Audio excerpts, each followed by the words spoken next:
Il aura fallu 4 minutes et 28 secondes de combat face au Bulgare Petrov pour qu'Alan Berou, 24 ans, monte sur le toit du monde, son rêve de toujours.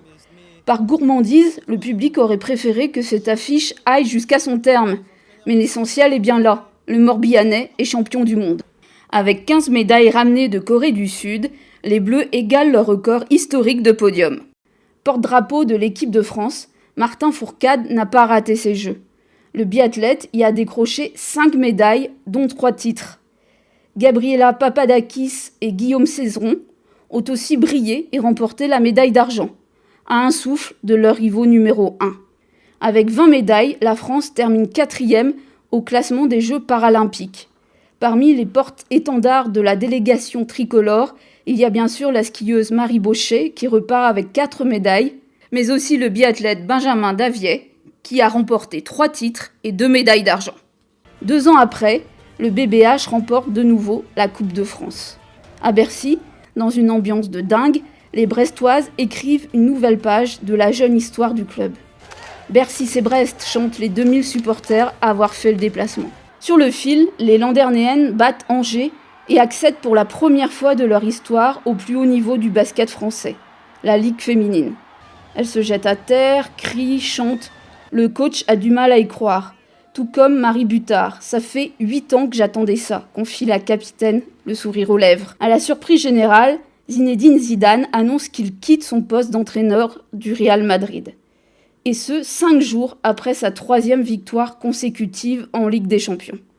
Ce qui l'a fait définitivement entrer dans l'histoire du football.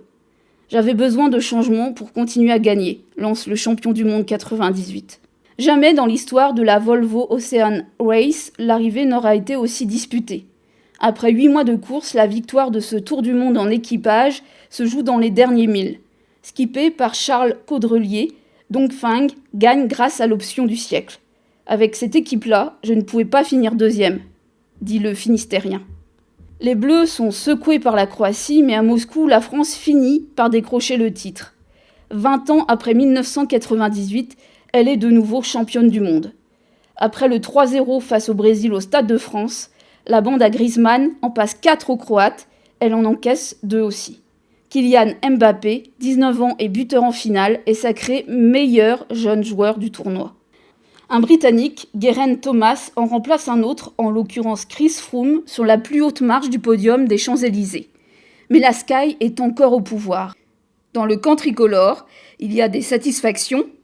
Les 2 succès, le maillot à pois de Julien Alaphilippe, la victoire d'Arnaud Desmar et le maillot blanc de Pierre Latour. Grâce à un lancer phénoménal, Alexandra Tavernier s'illustre à Berlin.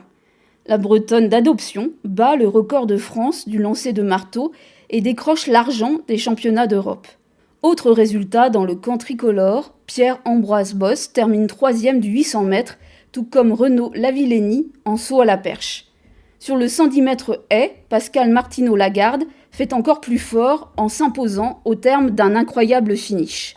Au terme d'une dernière journée haletante, l'Europe remet la main sur la Ryder Cup, qui était pour la première fois organisée en France. Elle surclasse les États-Unis. La série noire se poursuit donc pour l'équipe américaine qui n'a plus gagné à l'extérieur depuis 1993.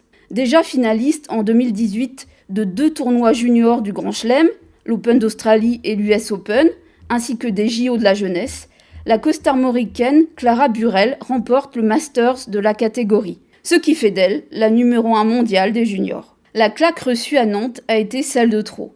Arrivé à l'été 2016, Antoine Camboiré est limogé de son poste d'entraîneur de Guingamp. Le 8 novembre, le retour de Jocelyn Gourvenec sera confirmé, lui qui a déjà passé 6 ans sur le banc de l'EAG. Un club où il a tout connu, notamment une victoire en Coupe de France. De la pure folie. Jamais une victoire ne s'était jouée dans un finish aussi serré depuis 40 ans et la première édition. À 62 ans, Francis Joyon remporte la Route du Rhum au terme d'un corps-à-corps grandiose avec François Gabard. La 7e aura donc été la bonne, le skipper n'ayant jusqu'ici jamais réussi à s'imposer sur cette course. Devant 14 000 spectateurs, les Bleus battent les Russes en finale de leur Euro. Avec cette victoire, cette génération écrit une nouvelle page de sa magnifique histoire. C'est sa 4e médaille d'affilée, après l'argent de Rio, le bronze de l'Euro 2016 et l'or du Mondial 2017.